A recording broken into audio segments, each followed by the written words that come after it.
Company accounts issue of debentures में क्या है, मीनिंग ऑफ डिबेंचर, सबसे पहले डिबेंचर होते क्या है।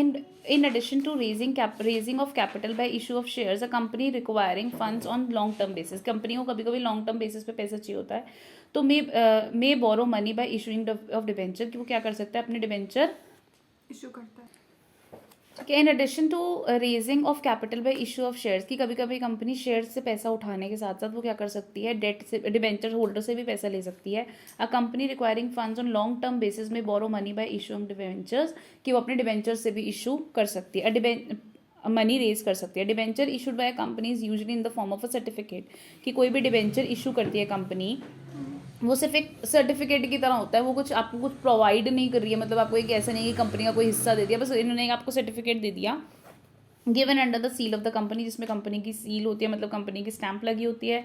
Thus a debenture is a written acknowledgement of a debt taken by the company, की कंपनी ने एक डेट लिया है, एक डिबेंचर वही है कि इसको अंडरलाइन कर सकते हो कि अगर आपको डिबेंचर पूछा जाए तो क्या होता है, तो debenture is a written acknowledgement of a debt taken by a company as these are issued under the seal of a company. ठीक है, कि कंपनी के नाम पे जो इशू करा जाता है, एक वो सर्टिफिकेट होता है जिसमें लिखा होता है कि कंपनी ने हाँ जी इतना उधार जो है वो लिया है। अ debenture certificate contains the terms of repayment, उसमें दिया होता है कि किस में कैसे रीपेमेंट होगी, उसकी प्रिंसिपल सम कब दिया जाएगा, स्पेसिफाइड डेट दी होती है, इंटरेस्ट पेमेंट की परसेंटेज दी होती है कि इतना इतना परसेंट पे इंटरेस्ट दिया जाएगा। According to section 2 sub section 30 of the companies act 2013, according to section 2 subsection 30 of the companies act 2013, debenture include debenture stock debenture section 2 subsection 30 companies act 2013 क्या कहता है, डिबेंचर क्या इंक्लूड करता है, डिबेंचर स्टॉक, बॉन्ड्स और कोई भी securities of a company weather constituting a charge on asset of the company और नॉट, की जिसके ऊपर कंपनी का चार्ज है या नहीं है, वो सब चीज़ें इंक्लूड होंगी आपके डिबेंचर के अंदर। करेक्टरिस्टिक्स क्या होते हैं डिबेंचर्स के, फीचर्स क्या हैं, debenture is issued by a company in the form of a certificate, एक सर्टिफिकेट के फॉर्म में इशू करा जाता है, which is written acknowledgement of the debt taken by the company. Debenture क्या है, company issued by a company, company issue करती है in the form of certificate की तरह, आपको रिटन एक्नॉलेजमेंट दे दी जाती है कि भाई हमने डेट लिया है कंपनी ने आपसे।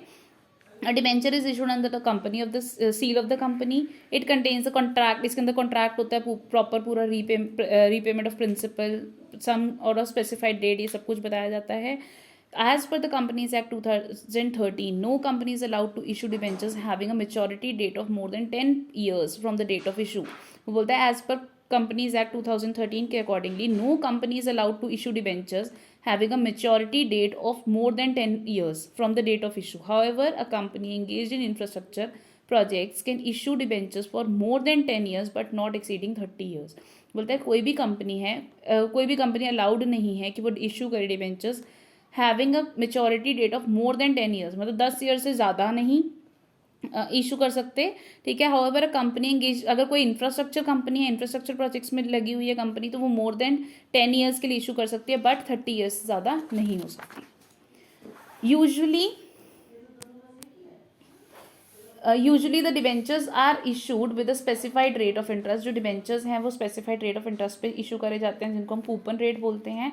अ debenture holder receives interest on his debenture at this specified rate as mention in the certificate, कि जिस डेट पे उनको बताया जाता है उस डेट पे उनको इंटरेस्ट मिलता है। Payment of interest is made normally, ज़्यादातर 6 मंथ्स के बाद मिलती है, whether the company is makes profit और नॉट, कि कंपनी को प्रॉफिट हो रहा है तो भी, नहीं हो रहा है तो भी उनको ये इतना इंटरेस्ट मिलेगा।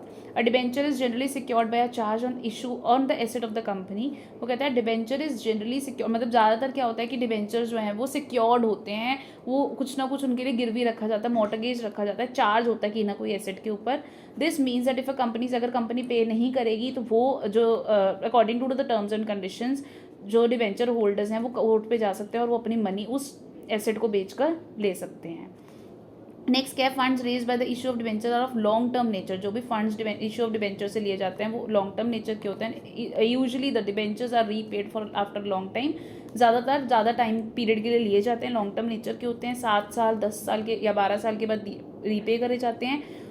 As such the loan raised by the issue of debenture is called the loan capital, इसको हम लोन कैपिटल भी बोलते हैं। नेक्स्ट दिया हुआ आपको बॉन्ड। बॉन्ड क्या है, सिमिलर होता है डिबेंचर की तरह। Traditionally bonds had been issued by the government but nowadays these are also issued by the various semi government and non government organisations भी इनको इशू करती हैं आजकल, पहले गवर्नमेंट ही करती थी सिर्फ. मेन डिस्टिंक्शन बिटवीन डिबेंचर और bond is with respect to rate of interest. Rate of interest का ही डिफरेंस होता है दोनों के अंदर.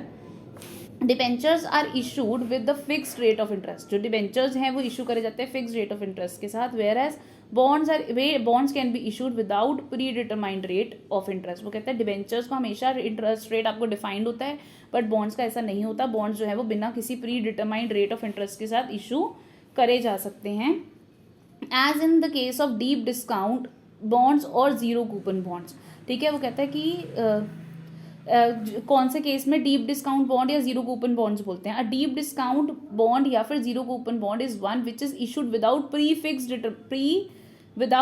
Fixed rate of interest and it's issue price is heavily discounted.